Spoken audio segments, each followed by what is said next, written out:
So it would appear that it's been decided Saul Canelo Alvarez is going to take on Gennady Golovkin Triple G for his next bout. We're going to get into this. This is your boy GGG. This is a Punch Report. Let's go.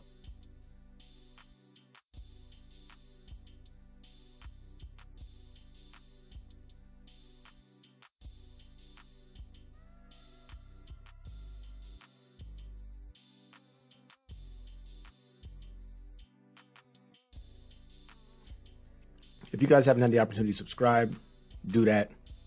Like the video, hit that bell icon for notifications. New feature by YouTube, super like. So if you want to throw $1 at your boy, holler at him. Put the denomination in there and let's get into it. So I'm conflicted about this news that's been delivered. I just saw the notification at 5:51 p.m. Pacific Standard Time. Canelo Alvarez has made the decision to take on Triple G for the Trilogy. A fight that's a million years too late. I admit this. I said I didn't want to see Canelo fight Bivol again because I thought he would just get his ass whooped again. With that being said, I do feel like that's a winnable fight for Canelo. He can go out there and beat Dimitri Bivol. He just has to fight Dimitri Bivol for who he is. I think one of the things that got Canelo into trouble in the last bout, he wanted to implement a game plan that he just used against everybody else. Especially the punching on the arms. That shit is dumb.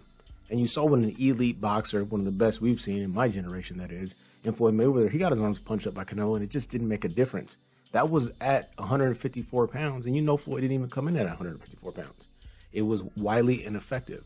You add the size dimensions, weight, boxing acumen, and the ability to control distance and range that Dimitri Bivol has, punching on his arms was never going to be the solution to that fight. Now, what I would say is one of the things that Canelo could focus on, and I put this in my breakdown of that particular fight, is body punch for real. Set it up, get the elbows and arms up high, and then rip to the body. You had moments and spots in that fight where you could have success damaging the body to legitimately break your opponent down. Not punch him in the shoulder, not punch him in the bicep, not punch him in the elbow. These young, viable dudes who are about that shit, like Bivol or Beterbiev, or I believe a Charlo or Benavidez would be, you got to fight them for real. You got to come in with a game plan for them. Not for what you've been doing because it's worked before, but breaking down each combatant at the highest level of the sport and then implement the game plan. But I digress. It sounds like Triple G is next. I did a video. I don't remember the title of the video. I'll put the link in this description, but I pretty much stated I don't want to see that fight. Why? Shout out to Triple G. He'll be 40 by the time they fight. He beat up Ryota Murata. He looked questionable spots. You can still get him to the body. I thought he lost to Derevyanchenko, that being Triple G. And go back and watch that fight. I mean, he just gets his ass whooped. You think it's going to go the Triple G way. He drops him the first or second round, I believe.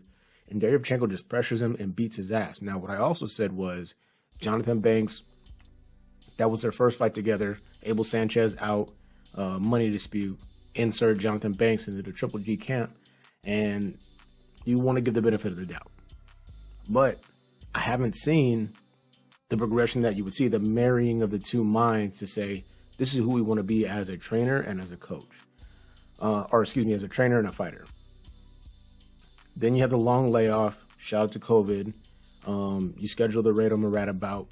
You got another one in there. Who am I forgetting? Shares-Meta. Camille Shares-Meta. Stop him. He was undefeated, but we're not checking for that. Long story short is this. Triple G is not what he was when he was running through people and punching Marco Antonio Rubio on top of his head and knocking out, Willie Monroe and all these dudes. I mean, it's just not that. David Lemieux, he fucked him up too. He's not that Triple G. And if I look at the two combatants now, and I'm telling you right now, I'm not doing a breakdown of this fight. I'm doing this video to kind of talk about the news of the selection, what it means for Bivol, what it means for Canelo, what it means for Triple G. But this is as deep of a breakdown as I'm going to do for a Triple G Canelo fight, because I said in a video, I'll put the link in the description, I don't want to see this fight. Because why? Canelo Alvarez, believe it or not, despite his mileage, and I think one of the things that might be happening to Canelo is he has too much mileage on him. But one of the things that fucks me up, Canelo's 31 years of age. He might be 30. He's turning 32 this summer, I believe, June or July. The dude can still fight. And even more than that, he got a crazy ass chin. A dumb chin. And I feel like Gennady Golovin has endurance issues. I mentioned in that video, I said if Ryota Murata is going to get this done, it's going to be later in the fight, and it just wasn't to be. You go back and you look at that fight, Triple G took rounds off. He took a whole half a round off, got beat up, and then he come back in the beginning of the next round and step on the gas. He's trying to manage his energy against a guy like Canelo, who still has great offense. He still has offensive variety when he chooses to utilize it. And he has a crazy chin. I can't see right now Triple G being able to just fuck up Canelo in a way that makes him stop or quit. No way. And the fact that Triple G can't take it to the body, and Canelo's a tremendous body puncher, you know what it is. You know exactly what it is. I think from a fan perspective, I think it does look away for Triple G. I didn't want to see the Bivol fight initially. Bivol was going to cause troubles, win, lose, or draw for Canelo. It was going to be a fight that he had to figure some things out. He was unable to do so. He's faced with the opportunity to sign up for a rematch.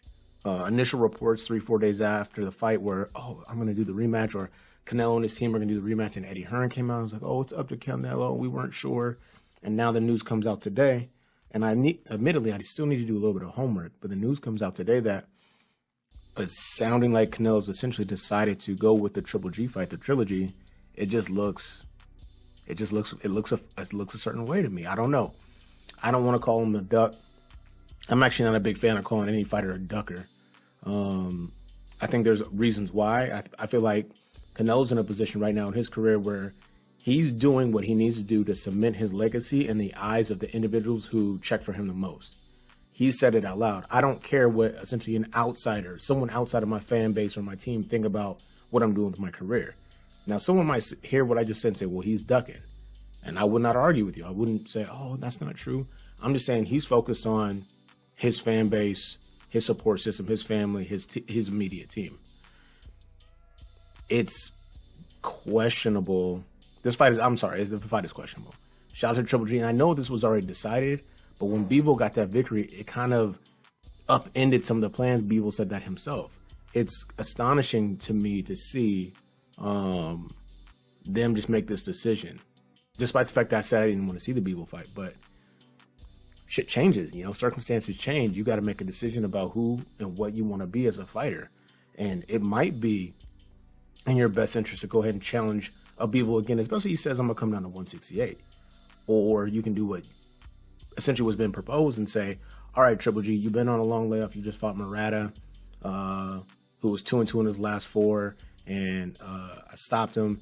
And now I'm going to fight Canelo, coming in pissed off, going up in weight from 160 to 168. He's unified. Triple G's unified at 160, right? He got the Deryochenko belt, and then he got the Murata belt. So he unified. 160, he moves up the ladder.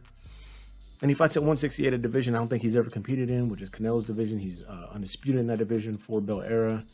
And he's just going to get his ass beat. He might make it 4 or 5 rounds because, Triple G got a chin too, but that body, he can't take it to the body. So I guess my thinking is this. I don't think this is a good look for Canelo. Typically, I don't really get into these stupid-ass conversations about what's a good look and what's a bad look. But I guess he had a decision to make, really, ultimately. He took a bad loss. Not bad because Dimitri Bivol is not good, but bad in the way that it played out, where he kind of got handled. And then you say, all right, well, I lost at 175, so I'm going to go fight Triple G and drag him up to 168 from 160, where he's unified, and I'm undisputed at 168. And his fan base will check for that and call him the face of boxing and say that's the best fight ever. But just like the Dimitri Bivol, it won't do numbers. That shit will flop. And I'm not mad at Triple G. He's trying to get the bag. I'm not mad at Triple G at all. Do your thing. You will get stopped for the first time of your career. I say you'll catch videos where I'm like, oh, it'll go either way. But like Spence Ugas, Shakur Stevenson, Oscar Valdez, Tank Roley, Triple G will get stopped by Canelo. If Canelo does not stop Triple G, he needs to fucking hang it up. At 32 years of age, he needs to just leave it alone. That'll be his 59th fight. He's been fighting since he was 15, 16 years old. He needs to walk away. If he does not blow away Triple G, it's over. At 168, it's a wrap. Straight like that. It's just over. But that's what should happen. despite the fact that I said that I didn't want to see the Bivol fight, I feel like perhaps it's necessary. I'm not in their camp. I can't tell these individuals how to direct their careers. I have to admit that I'm a bit surprised that after the beating, kind of the shock of it all in the sport of boxing. I know there's name known guys out there who say, "Hey man, to stay away from Bivol, blah blah blah blah," you know. But to see him take it like that and then bounce, I don't know. That's curious to me. But I want to know what you guys think of the situation. Even if you care at all, I know some cats. I did a poll a little bit ago, and they're like, "Man, who gives a shit about Canelo?" And if you feel that way, then shout out to y'all. But it's a curious thing. I told Triple G in a video. I don't know if he watched it or not. He probably didn't. Shout out to Triple G. Shout out to Kazakhstan. Don't fight Canelo because I think you'll get folded like laundry, but you'll definitely get a check. As far as Canelo's concerned, I think he's fighting the fights that solidify his legacy in the eyes of the individuals that praise him the most. And he's not checking for, he's hyper insulated. He's not checking for anybody outside of that bracket. So we got to see what it is.